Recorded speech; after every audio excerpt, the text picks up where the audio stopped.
Good afternoon, everyone. So we're here today, as we mentioned, to talk about new policies administration and APD's implementing as a result of this incident from last year. And we're going to start with Mayor Keller to kick things off. Well, thank you and good afternoon. Today we're going to be outlining some critical policy changes that we have been working on to help protect our kids in our city. Now, while the internal affairs investigation is underway on the Stewart case, we believe that our city cannot afford to wait to make common sense changes to old APD policies, and that's what we're here to talk about today. We are starting with 3 outdated APD policies that we've identified that we can update immediately. Now, we've summarized these a little bit right here.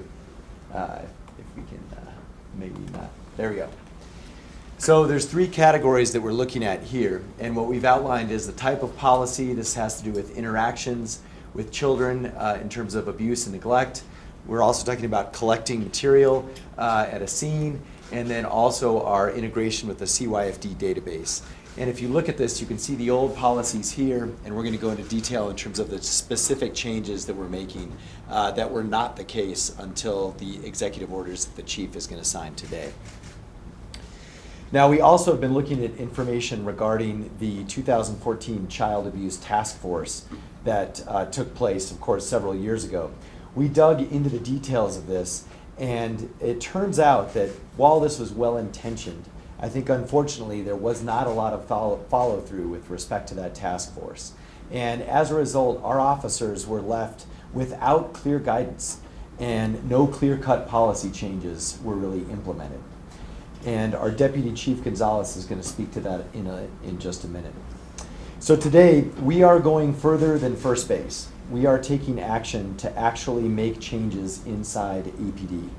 We are stepping up to change these policies, put them in place to help protect children and set officers up for success. In the coming weeks, we are going to be implementing new trainings and on these policies that we're discussing today. But also these steps are part of building a department and a culture that is based on problem solving, based on accountability, and based on continuous improvement. This is just the beginning. This is a start of what is going to be a long road to changing a lot of policies and evaluating where we're at as a police department on a unit-by-unit basis. Now, I'm going to hand things off to Deputy Chief Art Gonzalez to go through some more insight on the task force that took place in 2014. And then we're going to hear from Commander Paul Duran, who leads our Crimes Against Children unit, to outline our policy changes. And then we're going to have the Chief sign these right here today. Deputy Chief. Thank you, Mayor Keller. I stated before, the previous administration created a Child Abuse Prevention Task Force back in 2014. While well-intentioned, there was very little follow-through to ensure APD was doing everything possible to protect children from abuse and neglect. Some examples. The department was supposed to hire a social worker to assist CACU. It hired a liaison, but the unit did not hire a social worker.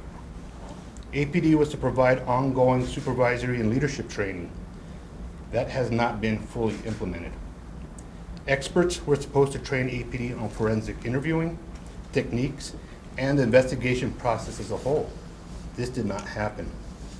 The task force noted that CACU was understaffed with caseloads of 25 per detective. They recommended more manageable caseloads, but the unit now has fewer detectives and an average of 50 cases per detective. The critical understaffing of the unit has not been addressed, but there are plans to address this in the budget. CYFD employees were co-located with the CACU detectives in the same building.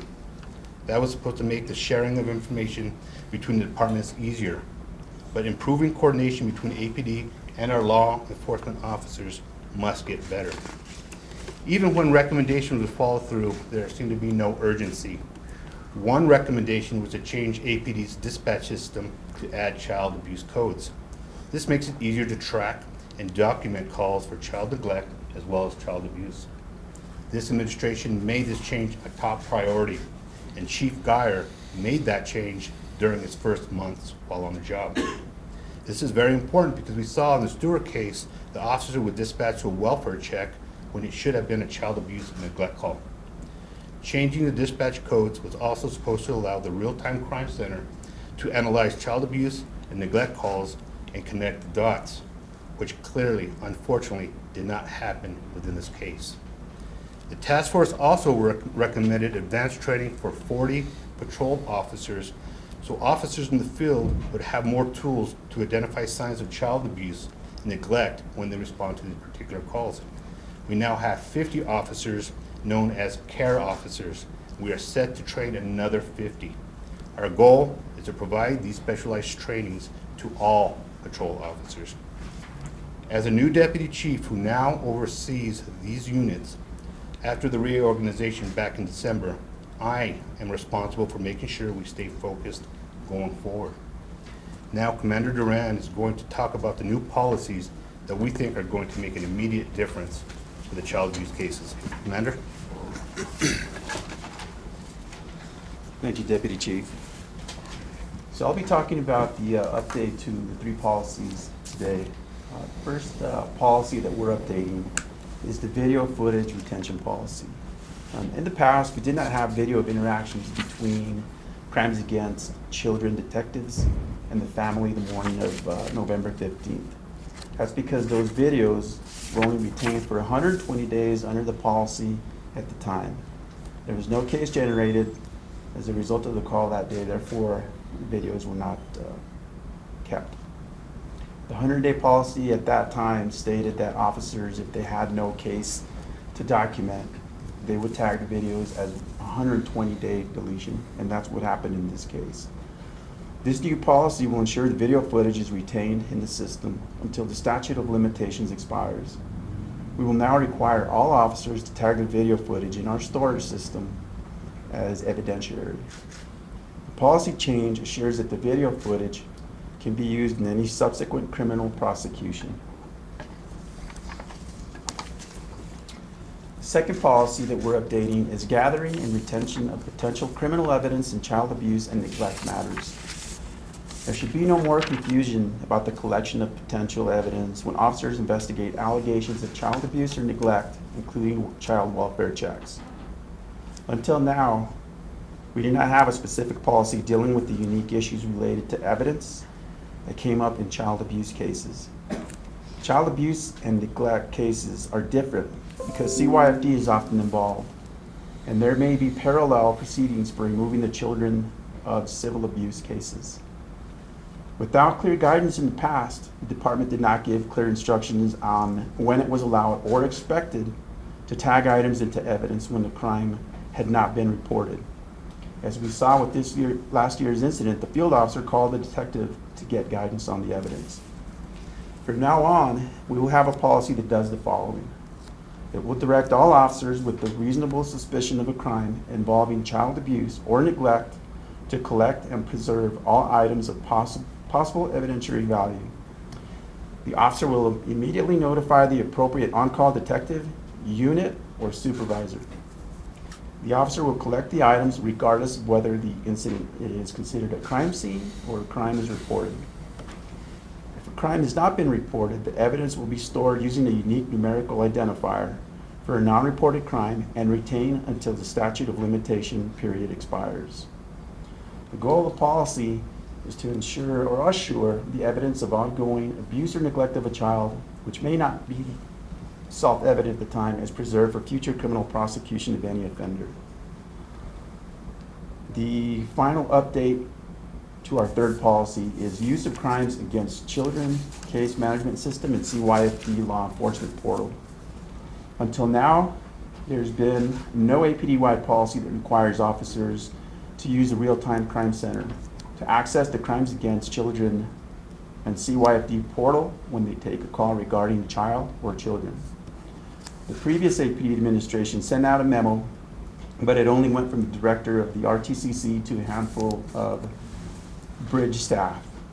They did not issue an order to tell officers in the field about the requirement and never instituted the policy formally.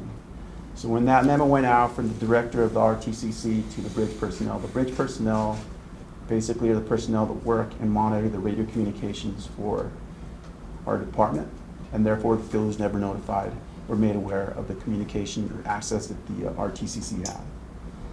From now on, we will now have an APD-wide policy that does the following. All officers encountering allegations of child abuse or neglect on any call for service or field interaction will contact the RTCC and request a query for information through both the CACU case management system and the CYFD law enforcement portal.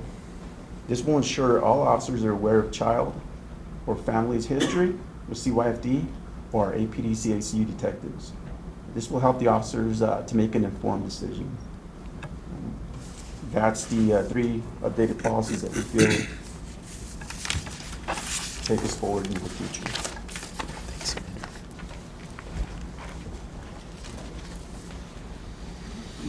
So our goal basically with these policy changes is to put protections in place for the children in our city.